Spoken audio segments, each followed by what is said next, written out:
ಎಲ್ರಿಗೂ ನಮಸ್ಕಾರ. Welcome to ಅಮ್ಮನ ಕೈ ರುಚಿ. ಇವತ್ತು ನಾವು ಉಪ್ಸಾರು ಮಾಡೋದು ಹೇಗೆ ಅಂತ ನೋಡೋಣ. ಮೊದಲಿಗೆ ನಾನು 1 ಕಪ್ ಹಸಿ ಅವರೆಕಾಳು, ಒಂದು 4-5 ಹಸಿ ಮೆಣಸಿನಕಾಯಿ, ಸ್ವಲ್ಪ ನೀರನ್ನು ಹಾಕೋತಾ ಇದ್ದೀನಿ.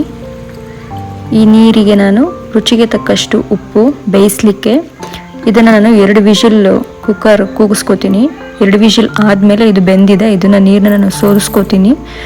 ಇನ್ನು ಮಸಾಲೆಗೆ 1 ಸ್ಪೂನ್ ಮೆಣಸು, 2 ಸ್ಪೂನ್ ಜೀರಿಗೆ, ಕೊತ್ತಂಬರಿ, ಸ್ವಲ್ಪ ಬೆಳ್ಳುಳ್ಳಿ ಆ್ಯಂಡ್ ಬೇಯಿಸ್ಕೊಂಡಿರೋವಂಥ ಹಸಿ ಮೆಣಸಿನಕಾಯಿ ಹಾಗೂ ಸ್ವಲ್ಪ ಬೇಯಿಸ್ಕೊಂಡಿರೋವಂಥ ಹಸಿ ಅವರೆಕಾಳು ಮತ್ತು 1 ನಿಂಬೆ ಹಣ್ಣಿನ ಗಾತ್ರದಷ್ಟು ಹುಣಸೆಹಣ್ಣು, ನೆನೆಸಿಟ್ಟಿರೋ ಹುಣಸೆಹಣ್ಣನ್ನು ನಾನು ಮಿಕ್ಸಿಗೆ ಹಾಕೋತಾ ಇದ್ದೀನಿ. ಇಷ್ಟನ್ನು ರುಬ್ಬಿಟ್ಟು ಸೋಸ್ಕೊಂಡಿರೋ ನೀರಿಗೆ ನಾವು ಇದನ್ನು ಹಾಕಿ ಕುದಿಸೋದಕ್ಕೆ ಇಡಬೇಕು.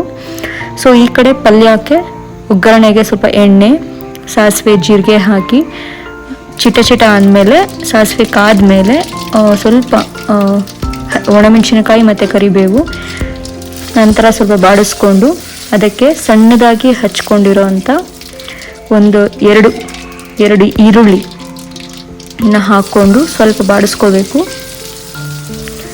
ಈರುಳ್ಳಿ ಸಾಫ್ಟ್ ಆಗೋವರೆಗೂ ನಾವು ಬಾಡಿಸ್ಕೋಬೇಕಾಗತ್ತೆ, ನಿಮಗೆಲ್ಲ ಗೊತ್ತಿರೋ ಹಾಗೆ. ಸೊ ನೀವು ನೋಡ್ತಿದ್ದೀರಾ ಇವಾಗ ಸಾಫ್ಟಾಗಿ ಆಗಿದೆ. ಸೊ ಇದಕ್ಕೆ ನಾನು ಬೇಯಿಸ್ಕೊಂಡಿರೋಂಥ ಕಾಳುಗಳನ್ನು ಇವಾಗ ಹಾಕ್ತಾ ಇದ್ದೀನಿ. ಸೊ ಇದನ್ನು ಕೂಡ ಸ್ವಲ್ಪ ನಾವು ಎಣ್ಣೆಯಲ್ಲಿ ಫ್ರೈ ಮಾಡಬೇಕಾಗತ್ತೆ. ಇದನ್ನು ಫ್ರೈ ಮಾಡಿ ಆದಮೇಲೆ ಇದಕ್ಕೆ ನಾನು ಸ್ವಲ್ಪ ಕಾಯಿ ತುರಿನ ಹಾಕ್ತಾ ಇದ್ದೀನಿ. ನಿಮಗೆ ಏನಾದರೂ ಉಪ್ಪು ಕಡಿಮೆ, ಸ್ವಲ್ಪ ಏನಾದರೂ ಉಪ್ಪು ಖಾರ ಕಡಿಮೆ ಇದ್ದರೆ ನೀವು ಎಕ್ಸ್ಟ್ರಾ ಬೇಕಾದ್ರೂ ಹಾಕೋಬೋದು. ಸೊ ಇದು ರೆಡಿಯಾಗಿದೆ.